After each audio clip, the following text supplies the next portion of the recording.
കഷ്ടതയിൽ കർത്താവിനെ മനസ്സിൽ പ്രാർത്ഥിച്ചാൽ പോരാ. മനസ്സിലിങ്ങനെ വിഷമിച്ച് അയ്യോ ഒന്നും നടക്കുന്നില്ല, ഒന്നും ശരിയാ, നോ, നിലവിളിക്കണം. കർത്താവിനെ വിളിച്ച് കരഞ്ഞ് പ്രാർത്ഥിക്കണം. പറഞ്ഞ ഹല്ലേലൂയാ. നിങ്ങൾ ശ്രദ്ധിച്ചു കേട്ടോ, നന്നായിട്ട് ശ്രദ്ധിച്ചു കേട്ടോ. അതായത് ദൈവം ഏത് വ്യക്തിയെയും, നന്നായിട്ട് കേൾക്കണേ, ദൈവം ഏത് വ്യക്തിയെയും നയിക്കുമ്പോൾ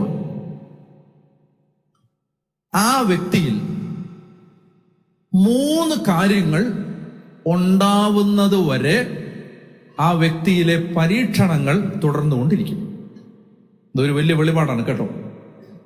ദൈവം ഏത് വ്യക്തിയെയും നയിക്കുമ്പോൾ, ഒരു ദൈവ പൈതലിനെ ദൈവം നയിക്കുമ്പോൾ ആ വ്യക്തിയിൽ 3 കാര്യങ്ങൾ ഉണ്ടാവുന്നത് വരെ ആ വ്യക്തിയുടെ പരീക്ഷണങ്ങൾ തുടർന്നുകൊണ്ടേയിരിക്കും.